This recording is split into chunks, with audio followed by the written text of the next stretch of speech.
this GEG Global event. We'll be getting started shortly. In the meantime, head over to the chat section and connect with other educators by introducing yourself. Share where you're from, what you do in education, and even your Twitter handle. And if you have any questions right away, go ahead and ask them there. And don't forget to click the subscribe button so you receive updates on any GEG Global events. Stay tuned. We'll get started shortly.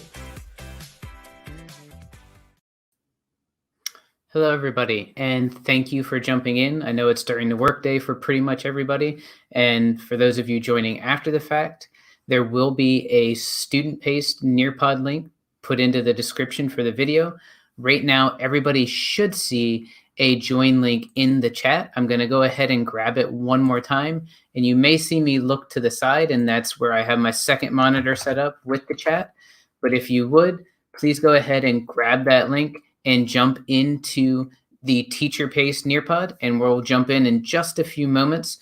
You should see a screen very similar to the one that you see projected in front of you. It should have a spot for you to log in with Google, and that will go ahead and get you to a page that looks very much like this. My teacher side is going to be on my left side. Right side will be the student side. But as we're waiting for people to kind of join in and jump into the Nearpod, I wanted to go ahead and get this set up so that everybody could see how it would work. And what you should see here in just a moment is a collaborate board on the right-hand side. And it's going to ask you the question of, what is your favorite wintertime activity? Please feel free to add a picture, add your name, and what you do in education. And I'll add in there too, where are you joining us from? I know a lot of times we'll have a global audience for a number of these, so I would love to see where everybody is from. And even after the fact, you can connect with me at phaasedu on Twitter, and I'd love to hear where you joined in after the fact.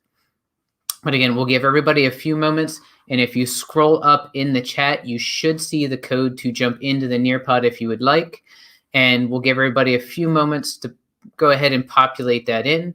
But as a side note, as we're looking at this, one really good way to, or good feature to build into your Nearpods as you do them, is before the content starts, before you have like an introductory slide or anything like that, go ahead and put up something active at the beginning, something like a collaborate board, or go ahead and add in a VR, something that people can do as they're joining in, as you're getting ready to start, so that they have something active to do as they're jumping into the session. And again, the link should be in the chat. You can join in at any time, so please feel free to jump in at any point in time. And you'll see on the teacher side, on the left-hand side of my screen here, the code always stays in the top left of a Nearpod, so you will have that there for you whenever you need it. And you can see we got a few people jumping in. I'm going to go ahead and advance our slides and start on through, because I want to be respectful of everybody's time. But do know, as I said, there'll be a student-paced version of this put up later, so you'll be able to jump in and add to that collaborate board as well. So as I advance on my teacher side, you will see that the student side will also switch before too long here. And I'm going to go ahead and scroll this over so we can cover that up, at least for right now. But what we want to look at and what we want to be doing right now is checking out the personalizing with Nearpod. So in this session, we're not going to do as much of the introductory side as we have done in the past. There is a 101 session linked in, so if you do want some of that introductory side of things, please feel free to look for that video on the Global GEG page, and you'll be able to jump into that. But this one is going to go slightly next level, and I've embedded a couple more Nearpods that'll even take it beyond that, so that you can get in for more information on that side. Don't worry about the bit.ly on this, but I do want to take a moment to introduce myself. I'm Patrick Hausman. I'm Supervisor of Instructional Technology, as well as an ITRT at Clark County Public Schools, which is in Northern Virginia. It's as far as you can go, really, before you touch West Virginia, and we're about an hour and a half from Washington, D.C. And as you can see on there, I am a Google certified trainer, as well as an innovator, and very pinpointed to this session, I am a Nearpod pioneer as well. So I am a fairly heavy user of Nearpod, and we do have district licensing in my division.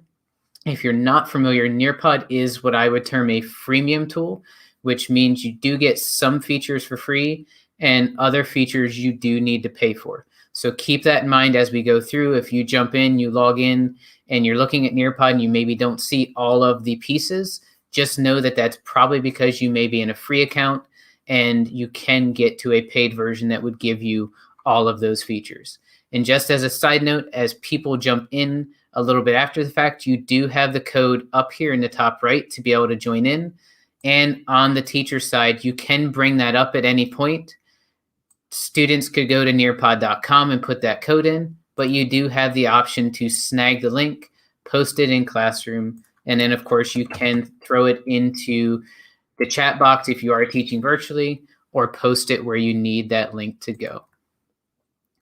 So as we get ready to begin, I am a huge fan, and you'll know from the first session that this was true, but I am a huge fan of the meme scales as far as a check-in and also a nice exit ticket on the flip side to kind of assess how students or attendees are feeling after the fact.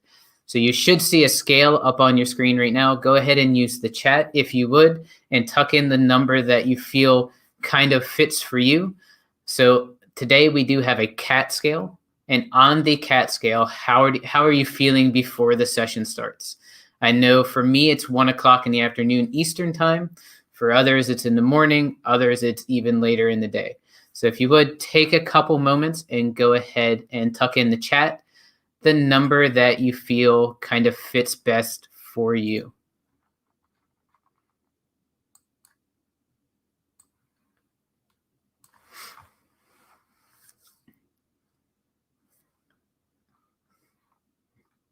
Solid 6. Okay, I like that. Excited. I see a 4 in the chat, so somebody's feeling a little feisty today. I would see that as 7, a bit tired. Okay. Ooh, spring break starts tomorrow. Number 6. I like it. Okay. Very good. Spring break for us is in another week or so. And for those of us like me that are lucky enough to be on the admin side, I get to work most of the spring breaks. So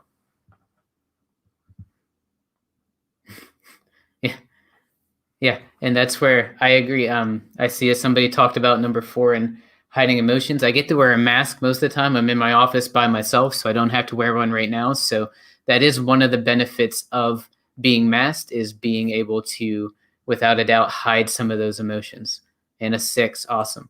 So on the majority, I see a ton of people are very much towards the excited side, which makes me super happy. And on your screen now, you should see a poll come up so that you are able to go ahead and just answer the question you see on the screen. I'll go ahead and hide the student names, but what is your comfort level with creating and editing in Nearpod? If you would, go ahead and answer that question. And again, that first one gives you a nice kind of check-in if you use a scale question like that to kind of see how people are feeling. And then you may want to follow something up in your lessons, something like this. It gives you an idea. Obviously, this is about Nearpod, but this could absolutely be a content question as far as getting a good idea of where kids are. Not only how they're feeling, but also content-wise, how is it going? Where are they at? Awesome. So it looks like we have a good range of skills on with us today. So that's awesome. And I see a couple people that probably could teach it themselves. So you guys may be able to help me out in the chat as we go through. So one of the big things with Nearpod is that you can use resources you already have and then essentially boost them up and add different engagement components as we go through. So there is a video on this next one. I'm going to go ahead and allow you guys to play it on your own device. And I'll also click the play button on here. Sound doesn't always travel well through StreamYard. So make sure if you haven't seen this video before, I'll go ahead and play it. But I'll also copy the URL, put it into the chat, and we probably won't play the entire thing. But I'll voice over it a little bit, so in case the audio is not coming through, you'll have a good idea of what's happening.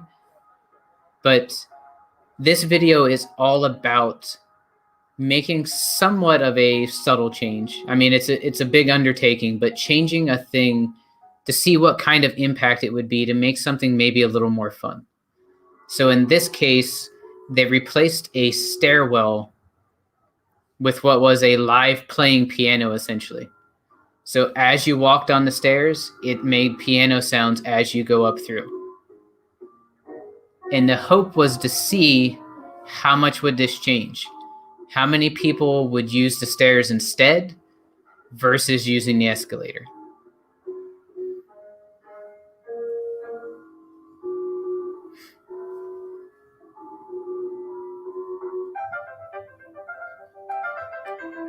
And I'll go ahead and pause it there, but you can see that change, that bit more of an engagement factor, maybe a bit more of a fun factor, pushed it to 66% more people choosing the stairs over the escalator.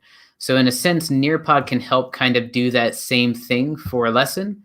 And I will go ahead and not do the moderation on this one so that you guys can just jump right into the collaborate board.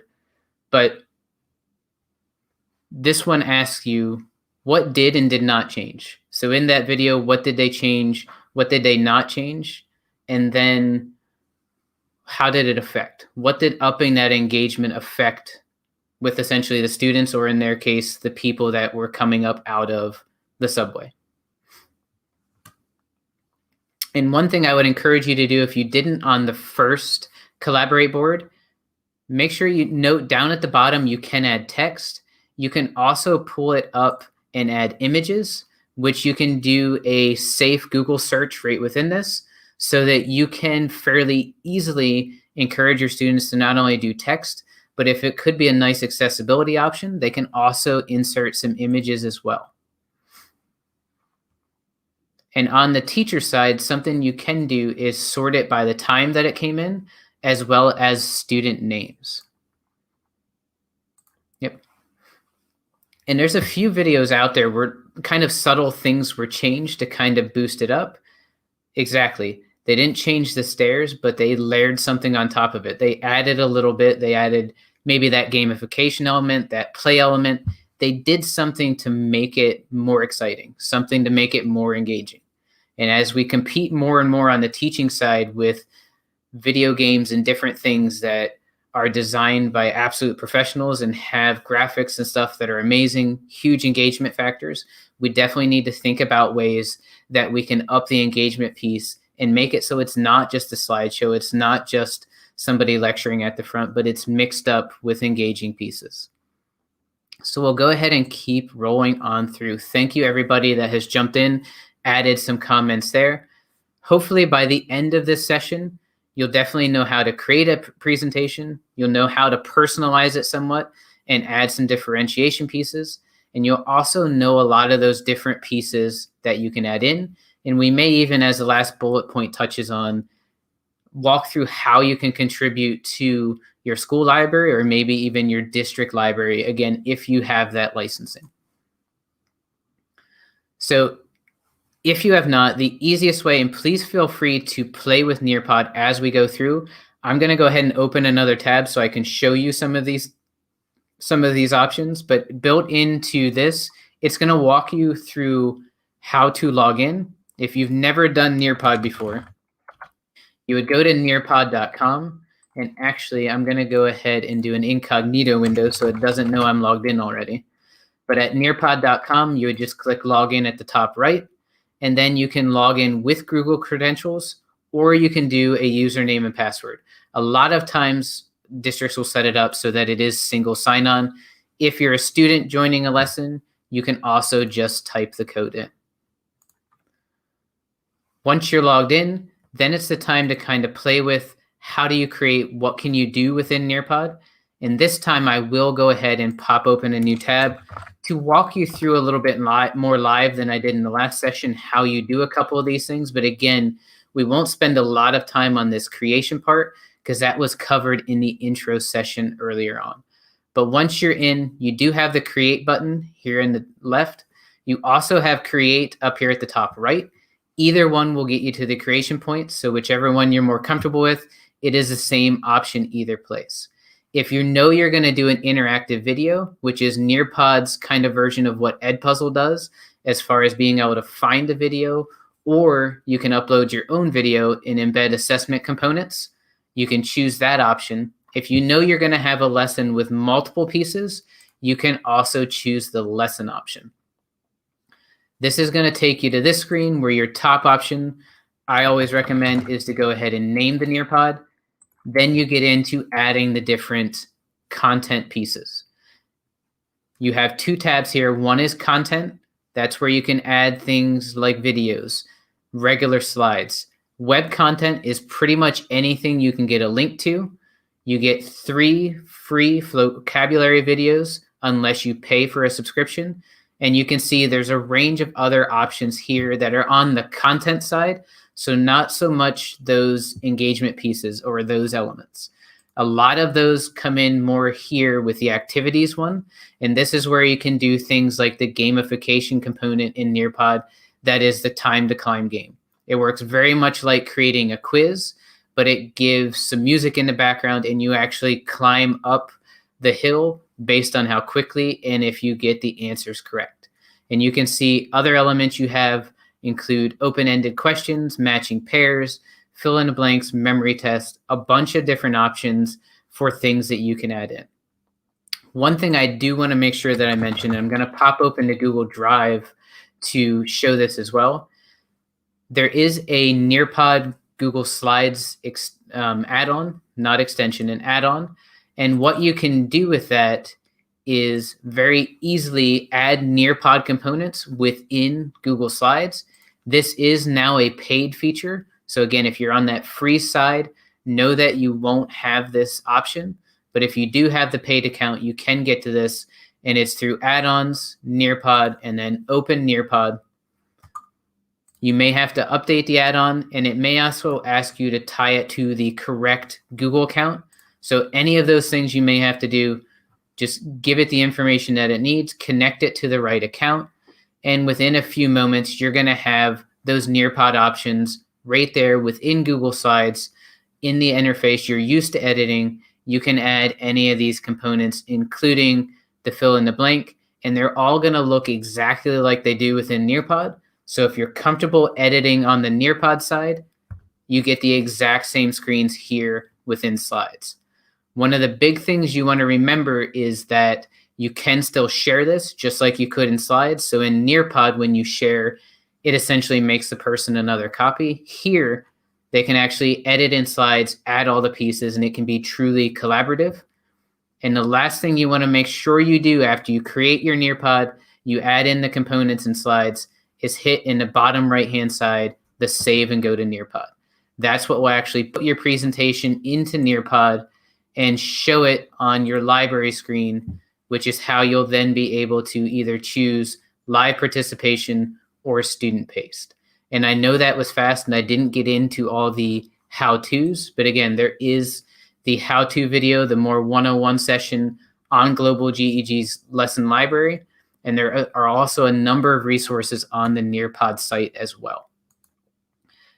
As we come through this slide deck, again, there'll be a student pace link in the comments on YouTube after this session, but this will walk you through in Slides all of those different components, what they look like, what they are, break them down a little bit more for you. But since some of you, at least on the call, are kind of used to Nearpod, have used it before, you should see a draw it option on your screen right now. If you need a little refresher, you can click the reference media that should be on your screen. And that's going to give you a slide deck of what each one of those activities is, what it looks like to create those. So if you are fairly new, to answer this question, you can go ahead and pop open that reference media and help yourself out. Another part that I'll mention with that reference media is you'll have that option through a range of different things in Nearpod. So keep that in mind as a really nice scaffold or accessibility feature that you can add links to videos or different slide deck elements there to help your students out, maybe give them a bit of a refresher as they're going through. And then, of course, you could take a screenshot or something directly from that to then put into a draw it type activity. You can also kick it up a notch and ask your students to take a screenshot and then put that in as the background and then annotate it. Of course, that's going to depend on your students' comfort level with Nearpod, with using the computer and things along those lines. On the teacher side now, you can see I can see my full dashboard as answers come in. It'll color code whether people are in progress or whether they've submitted. I can click on any one of those submitted to see. And then if I wanted to stay zoomed in, I, of course, could go ahead and just click down through to see the different things that have been submitted. So that time to climb, the draw it activity gives you a lot of different options, and there'll be more of those we'll hit in just a little bit as well. But across the board, the ones that you're circling between the draw it, the time to climb, I would say those are by far the two most kind of use things, the most exciting things that a lot of our teachers use. But matched up to that, I would say the memory game as well as the matching are right up there as well. So as we go through, we're not going to, because this is kind of a recorded, I know we have some people joining live. We won't take the full 10 minutes here to actually create something, but I will pause for a few moments and just kind of ask a couple questions and guide a little bit. But if you haven't already, please feel free to open up another tab and go into Nearpod and just play around for a few moments and think about maybe starting in the Nearpod lesson library. So when you log into the Nearpod, you're going to be kind of initially launched into your library. But if you look on the left-hand side here, as I come down, you'll see a section for Nearpod content. When I click on Nearpod library, that's going to be that vast, I think it's over 8,000 different things now. And I can go ahead and start looking down through. I can click, I could search for something. I can also use my limiters down the left-hand side. So maybe I know I want a lesson. I could check that box. I know I want it to be math and I want it to be 5th grade. Then I can start looking at things that are exactly at my level. And I'll just go ahead and click on the first one. And again, please feel free to be exploring on your own as we look at this, or feel free to stay with me. You can also pause the video, explore, and then come back if you're watching this after the fact. But as you find something in the library, the nice thing is you can preview everything before you use it. So I can click down through these slides and get a really good idea of what my students would actually get. And then if I want to use it, I can go ahead and hit the add to my lessons. And then I want to go ahead and click show in my lessons. And what this should do is kick me into a spot that gives me the edit button right here at the bottom. I would also have that edit option in my library. So if I go ahead and go to Nearpod, you'll see that lesson is now here in my library, and I can go ahead and click on the edit button. And if you want to duplicate it, you can. I'm going to go ahead and just edit the one that I already saved into my library. And this is where that personalization piece comes in a big way. I could obviously take this lesson and use it as is.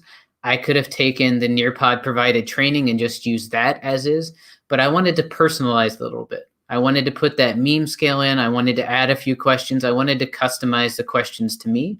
And that's one of the things I really love about Nearpod is you have those 8,000 plus things that are pre-made, but any one of those I can jump in and customize every part of that page. I can click and delete a slide completely. I can go in and edit the slideshow just by double clicking it and adding or deleting components. If they have a poll question, I can jump in, get into that, and I can change the question, or I can just change the answer options. And you'll see on the side here, we do have a piece of reference media. I could change that reference media out if I wanted. So think about the lessons, try and find one if you can, so you don't necessarily have to start from scratch, but know that you can completely customize those different components. And I see a question came in. Is there a way to make a copy of the teacher-paced Nearpod lesson to save in my library? I can share it with you. If you would just send me a line at phasedu, phasedu@gmail.com, and I can share this directly with you. I will also put the share link for you to be able to duplicate in the YouTube description after the session ends. So look for either one of those, either send me a line or look for that link afterwards, and I will make sure that I make it so you can copy this lesson without a doubt. So once you have everything customized and saved, then you would be ready to either launch that out live or student-paced. So I know I talked through most of that, but please, if you're watching this after the fact, please feel free to pause, jump into a lesson, and then think about, as it says here, try and play with at least 3 of those different options. Maybe it's a quiz. Maybe you want to play with a time to climb. Maybe you want to put in a matching game. Whatever it is, try and play with a few of those different options so that you're really comfortable with it. I forget who said it. It might have been Eric Kurtz, but poke a stick at it. Go in and do all the different options. Click all the different buttons as you're playing with it so you know what it's going to do as you get it out there. But because time to climb was one of the most kind of requested, we'll look at that one briefly. Notice that you do have some time to climbs in the library, so you wouldn't have to necessarily create it from scratch. But if you did want to create it from scratch, you essentially insert question, whatever the question is that you want to ask. Notice you can do math symbols. You have that option there. And your answers can be anything from text answers to image answers, and you can add it so that you have more than 2 options as well. I have my reference media option up here at the top right. And then I can also come in and change the timer. So think about, as you look at it, if it's a really short question, you probably don't want to time it out to 30 seconds because there's going to be a lot of dead time there. And I know from my time in the classroom, things I've done, dead time is never a great thing, regardless of if it's kindergartners or if it's seniors. Dead time in the middle of a lesson is not a great thing. So think about how long it's going to take them to read that question, read those answer options, put an answer in, and then adjust your time accordingly. And you can do different timing for each question. And just to do that at the very last here, you do have the add question at the very bottom. So check that out and know that you can have multiple. A lot of times I've seen the most kind of beneficial time to climbs have about 10 or less questions. Because if it goes too long, then it's not so much fun anymore. But if you keep it in that sweet spot of somewhere under 10 or so questions, the kids really seem to enjoy it. And last but not least, you would go ahead and hit the save button at the bottom. And it wants me to make sure I select the correct answer. Then I would be able to save it. And I can always go back and edit that if I want to add more questions.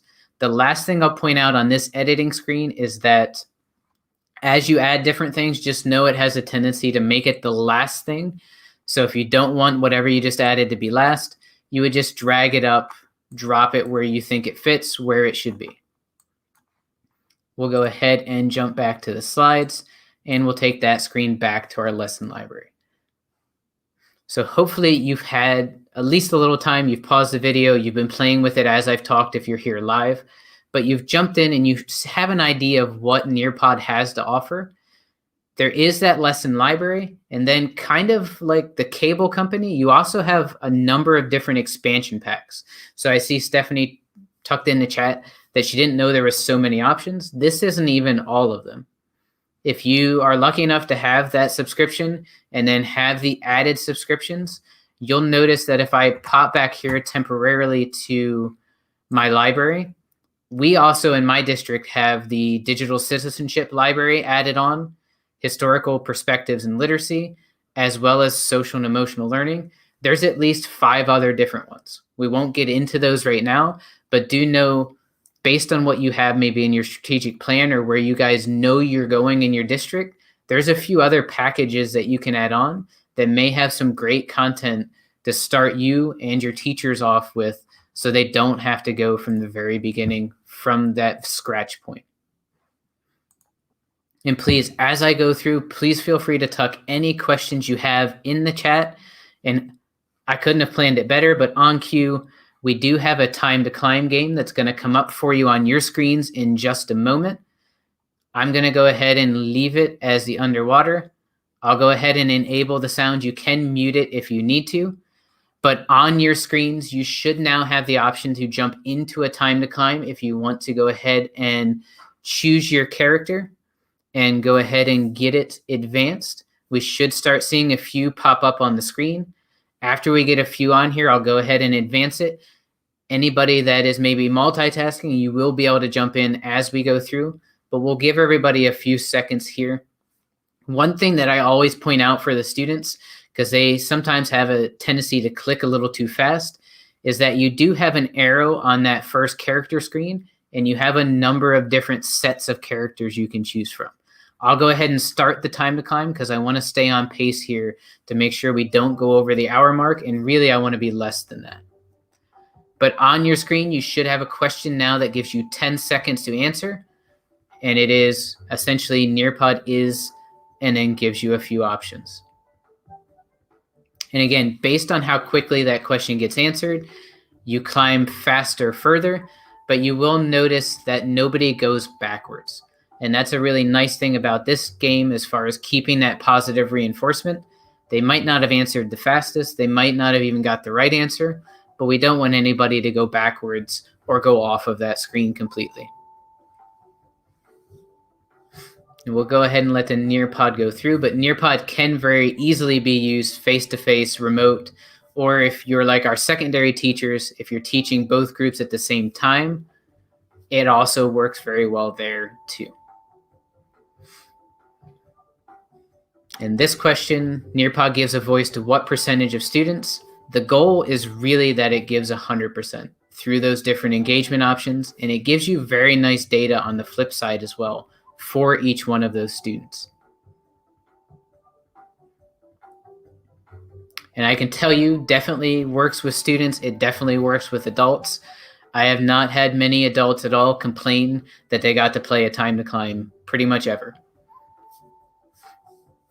And the bonus question, the iPhone, which can be used to facilitate Nearpods, that's one of the teacher tips I've gotten from a number of pros, is to use a secondary, maybe mobile device to go ahead and enter that Nearpod on that second device so you can circulate the room and not be tied to your device. Very nice. Hopefully you enjoyed that. If you enjoyed the music, you left that on. If not, hopefully you remembered that you can, especially if you're in Chrome, you can right-click a tab and you can mute a site so that it does kind of kill that sound. And as a teacher, if I was doing this in a room with students, I would probably play sound from my computer and not necessarily enable it for every computer in the room if you're lucky enough to have students in person at the time of this video. So we'll go ahead and keep rolling on through. We already touched on these, so I'm going to go through fairly quickly.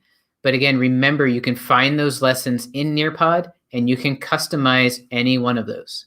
If you have 2 different Nearpod lessons, you can even, as it shows here, copy and paste different Nearpod slides out of one into another. So maybe you find 2 things in that lesson library that you want to personalize. You can go ahead and grab those and make a mashup of them to make it the lesson that really fits for your students. And then you have all of the different media components you can add in. And again, we looked at these before, but do know if you're in one of those science fields, you do have the PhET simulations, you have the VR field trips. And again, one of the most powerful ones is that web content, because that's where you can link in pretty much anything you can get a link to, including things like Google Slides. Maybe you have a differentiated lesson in slides that you want to link into Nearpod because you want Nearpod to be that one-stop shop to bring all your students to, and then they can branch off. You can use web content for that. Maybe your full G Suite or Google Workspace and you want to put a Jamboard in or a Google Form. Any of those things you can embed. And if you wanted to, you can enable it so that everybody can edit that file and they can actually edit it inside of Nearpod without going anywhere else. And again, anything you have a link to would work there. You can also, and we didn't touch on this, but in Nearpod, you may have noticed when I clicked on Create and clicked Lesson, that you do have the option down here at the bottom where you can actually drag and drop entire PowerPoints. So if you are still a Microsoft Office user, you can drop a PowerPoint right in here and it will go ahead and get you a Nearpod started with all of your slides and all of your content. So again, you don't have to start from scratch. So I'm going to go ahead and skip skip this one because we went over it really briefly, but this Draw It is more on the content side. Are you interested in doing things like PhET simulations, inputting videos? But again, I'm going to go ahead and roll past this one because I think some of the stuff we have a little later on will be even more beneficial. But as the student paced one comes out, if you're watching this after the fact, do know that that reference media in the top part does give you a slide to look down through each one of these. And if we have anybody that is math on with us today, I kind of glazed over it, but they do have the Desmos calculator built right into Nearpod as well. And of course, those of you that have played with Desmos know that the Desmos piece is not the only one. As far as it's not just a calculator, there's a lot more you can do in there. Those things are built right into Nearpod for you. We'll go ahead and keep rolling on through. There is about 8,000 plus different lessons, activities, and things. There are also 1,000 plus pre-made of those interactive videos. And we didn't open one of those this time, but those are the videos that can have embedded assessment pieces, whether it be multiple choice or an open-ended question. There's 1,000 of those pre-made with questions in them already. And then you also can customize, change those questions, and use your own at any point, including all the way down to using your very own video if you would like. So it's all about packaging it in one place. A lot of times, well, if I have all this created somewhere else, why would I use Nearpod? Well, maybe you have a good LMS, you're really comfortable, you want to put it all there, but a lot of times you're still going to have a bunch of different links that the students have to go back to the LMS and then travel through. With Nearpod, not only can you add those engagement pieces, but you can also make it that one-stop shop. They just come to Nearpod and they don't have to click through a bunch of other things. They just go through that Nearpod lesson. And as they go through it, even if it's student-paced, you can get that data for each student as you go through. And it looks like my caption stopped, so I'm going to go ahead and fire those back up. As a side note, if you've not presented this way before, you can have a Google slideshow pinned in the background, turn on the closed captions, and it'll give you some nice captions as you go through. And there's also a few different web resources that'll do that for you as well. So as we come through, we are going to go past this point essentially completely, but this is asking you again, if you haven't before now, if you haven't been playing, pause the video or open another tab and play with some of those content options. What does it look like when you pull in some of those different pieces of web content? Some of those customized lessons or artifacts that you're going to use to personalize this Nearpod? What are you going to use? Embed those, see how it works. Maybe you want to see what the PhET simulations look like in Nearpod. If you're watching this after the fact, go ahead and pause it. Try those things out now. If you're in it live with me now, open another tab, play with that, and rest assured that you know you can come back as I talk, but you also can watch that recording if you go down that rabbit hole and you're building an awesome thing. As we keep coming down through, I'm going to go ahead and skip this collaborate because, again, it's just asking us based on the content options, which are you most excited for? I'd love to see your input on the flip side when we do that student paste, but know that I am going to go ahead and just click through it on this one. But again, pointing out just on this collaborate board, I've been choosing not to moderate it, but that box you saw come up right beforehand would allow you to moderate anything that would come in from the students. So think about your students, think about whether you would need to screen those before, and know that that is an option. Okay, to get into the sharing side, I'm going to go ahead and jump back into the Nearpod library here for a moment, just to show you how that works. And Ms. Lemansky, the way that I will actually end up sharing the lesson with you, when you're in your library, you have a few options. And most of those sharing options are through, the three dots up here at the top right. And you'll see that I have the option to go ahead and share with teachers. If I click that option, you have a couple different options of how you would share it with colleagues. Number one is the preview only. So they could look at it, but they're not going to jump right into it and easily make a copy. The way that you want to share it, if you want people to easily be able to make a copy, is that bottom link right here to go ahead and give them an editable link. They'll be able to really quickly make a copy, add it to their library, and be off and running. The other option that is through those three dots, but it's a little lower, is the add to. That's how you can add it to your school library. So maybe you're in a tech coach role, or you want to share it to your whole team and don't necessarily want to grab the link, put that in an email and send it out. You can put it in the school library, and then anybody in your school or at that domain, if you add it to the district library, would have access to that amazing lesson that you created and shared out. Do know that once you add it to one of those libraries, only somebody with admin rights to those libraries can take it back out. So be careful as you add there, and be sure before you click to add it to those libraries that that is indeed where you want it to go. And as you create a lesson, when you go to save it, it is going to ask you to tag certain things. So that is another way that you can make sure that people are able to find it, by using tags, grade level, subject area.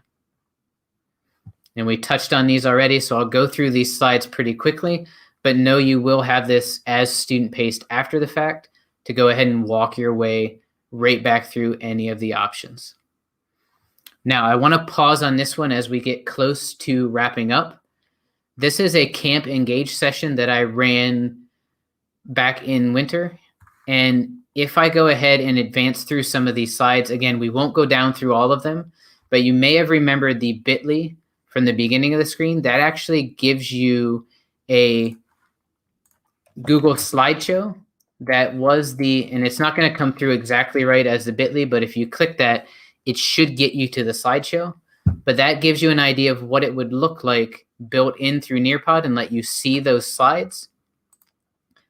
But as I come through this, just real briefly, this whole slide deck was amassed from launching out on Twitter and asking some of the best tips and tricks people had for Nearpod. And I'll just briefly go through the 10 here and just read off what they were. Number 1 was using Nearpod as a newsletter. How would you like to not only send your newsletter out, but get real-time data on how many people accessed it?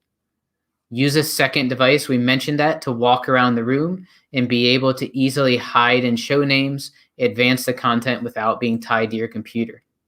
Utilize that reference media. How great can it be to give those scaffolds as students work through, especially if they're working on their own? Use the interactive videos. If you're going to play a video, why not embed a few assessment pieces in it so you really get an idea of how those students are doing as they go through? Next up is tip number 5. Think of all the different ways that you could do a Drawlet. Putting maps in the background, graphic organizers in the background, maybe mazes or coordinate planes.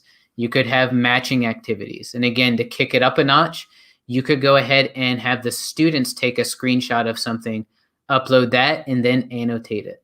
What about having the students use a VR tour of some sort, capture something, bring that in, and then tell the class why they brought that piece in?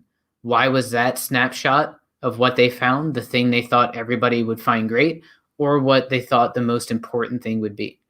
Maybe to bring it into the literature side, what about using that Drawlet and the ability to do screenshots to do something like a book snap and have them take a picture of a favorite book, page, or quote, and then explain why it really hit home?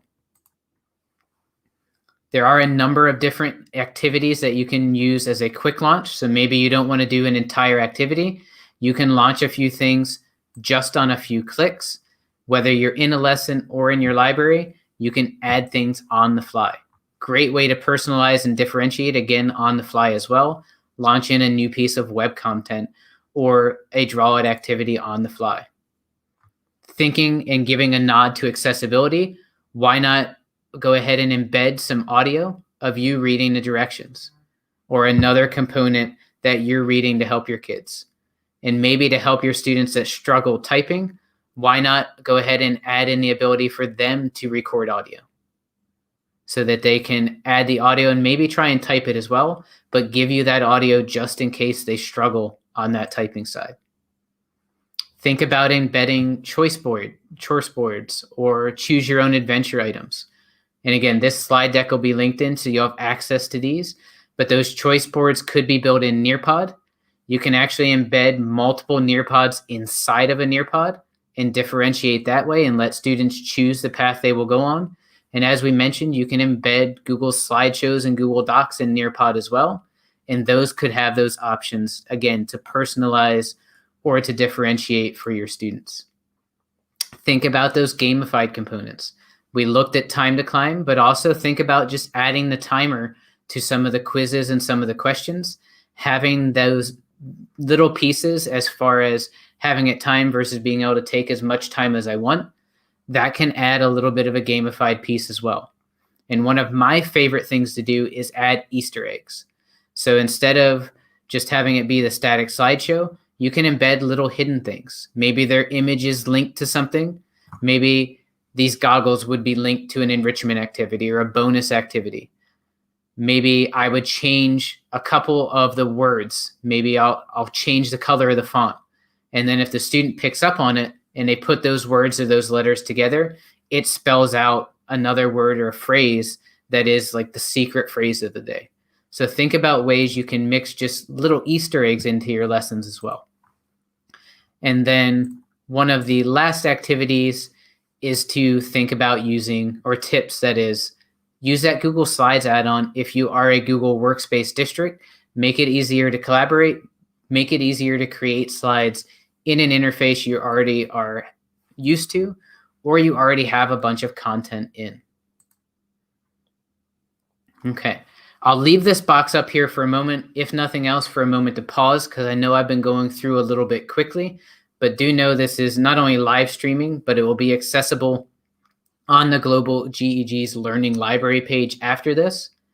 But this is a kind of a graphic organizer created by another Nearpod pioneer, Lori Guyon, that gives you a little bit of a prompt in different colored boxes. And each one of those boxes gives you a little bit different direction. For instance, you can see, tell why you think a tip would be helpful, or it's the best one, put that in the teal box. What more do you want to learn and try? Put that in the blue box. It's a really great way, especially when you're teaching something to students. You can use something like this as almost a what didn't you know before? What do you know now? What do you still want to learn? Different components like that you could build into something like this. And again, we'll give everybody a few moments on here, but if I wanted to, I obviously could click, bring those directions up, and to show, because I see it on somebody's right now, if I was in this lesson right now and I wanted to add an activity in, all I would have to do up here at the top is click Add Activity, and I could pull up web content, throw a link in, and that'll instantly be the next slide my students get.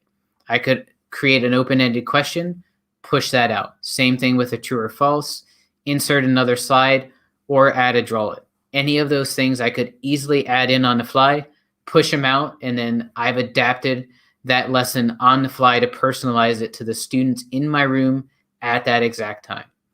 Thank you to everybody that's working. I hope I don't cut you off, but I am going to go ahead and advance so we can finish up here in these next few minutes. The screen that you see right now is going to be another embedded Nearpod. So I'm going to go ahead and open this one just briefly so that you can know what it is. But we were lucky enough to have a great trainer come in from Nearpod, and she did this slide deck that is all about different ways to differentiate with Nearpod. And I'm going to leave this up on the screen for a moment. Her name is Kim Garcia, and you can see her Twitter handle there. Amazing resource that she put together and was nice enough to let us kind of share a little bit.